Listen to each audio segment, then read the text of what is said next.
ৰাহুল এইফালে দেখাই দিয়া চিঞৰি আছে এক্সকিউজ মি তোমালোকক কুৱেশ্যন এটা সুধিম যদি আনচাৰ কৰিব পাৰা 100 rupees লৈ লোৱা ভিডিঅ' চাইছা নি মোৰ অঁ বঢ়িয়া তো কুৱেশ্যন এটা সুধিয়ে দিওঁ কোনে কোনে চিনি পাইছা তুমি চাইছা বঢ়িয়া ফ'ল' নাই কোৱা এইফালে আহা অকণ তো একদম ইজি কুৱেশ্যন এটা সুধোঁ আৰু আনচাৰটো নোৱাৰিলেও 100 দিম বাৰু যদি ফ'ল' কৰা আছে ঠিক আছে কুৱেশ্যনটো হৈছে অসমৰ পুৰণি নাম কি হয় ট্ৰাই কৰা ক্লাছ 8, 6, 7 তেনেকৈ পাইছিলা কামৰূপেই হয় বাৰু কিন্তু আৰু এটা নাম আছিলে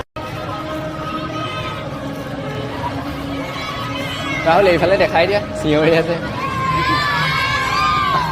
তো অসমৰ পৌৰাণিক নামটো কোৱা তুমি পাৰিবা আৰু এটা নাম আছিলে প্ৰাগজ্যোতিষপুৰ বুলি কোৱা হয়